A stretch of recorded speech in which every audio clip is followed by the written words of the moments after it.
हजूरे आला आज तक खामोश बैठे हैं इसी गम में, महफिल लूट ले गया कोई जबकि सजाई हमने। 15 अगस्त 1947 अगर उपनिवेशिक राजनीति से आज़ादी का दिन था तो 4 जून 2024 देश के लिए सांप्रदायिक राजनीति से आज़ादी का दिन रहा।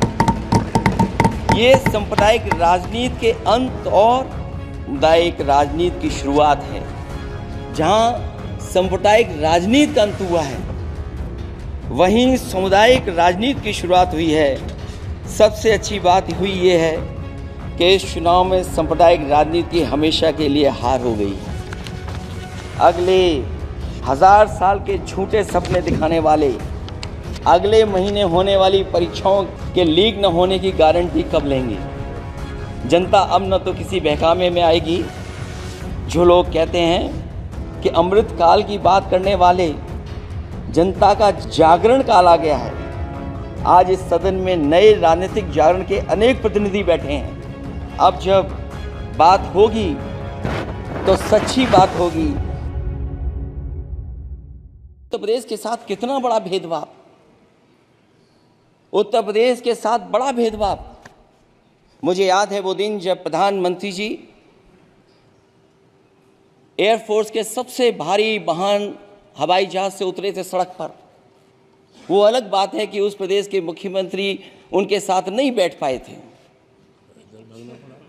लेकिन वो एक्सप्रेसवे जो बना था और आज भी जो उत्तर प्रदेश में बन रहे हैं, वो उत्तर प्रदेश के बजट से बन रहे हैं।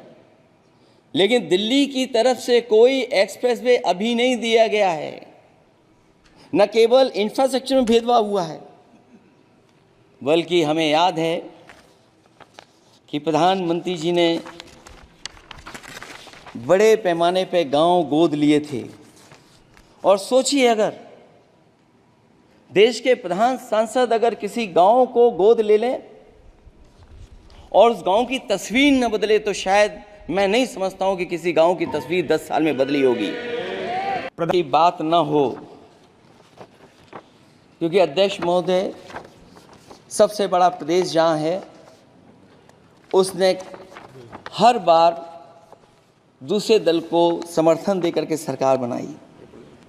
मैं उन्हीं लोगों से कहना चाहता हूं कि लोग क्यूटो की फोटो लेकर बनारस की गलियों से लेकर के गंगा जी तक ढूंढ रहे हैं। उनको लगता है जिस दिन माँ गंगा साफ हो जाएंगी, शायद उस दिन कहीं क्यूटो उसकी गोद में कहीं मिल जाएगा। बनारसी लोग चाहते हैं कि कोई गंगा जी के भी तल में उतरकर उसका दर्द भी जाने। उत्तर प्रदेश की जनता का बस यही आग्रह है कि जिस गंगा जल को हाथ में लेकर सच कहने की कसम खाई जाती है, कम से कम उस गंगा जल से तो झूठ ना बोला जाए।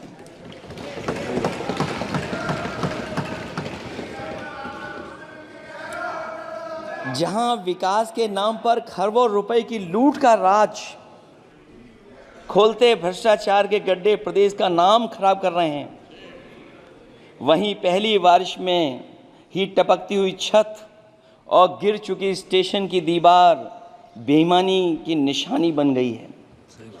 अध्यक्ष महोदय, विकास का ढिढोरा पीटने वाले इस विनाश की जिम्मेदारी कब लेंगे?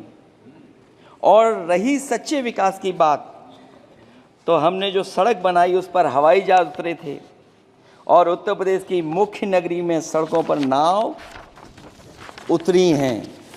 और अभी बारिश और हो जाएगी तो नाव से भी चलना पड़ेगा। यही स्मार्ट सिटी के जुमले का भी हाल है। न तो जाम से छुटकारा मिला, न बुनियादी सुविधाओं से कोई निजात मिली।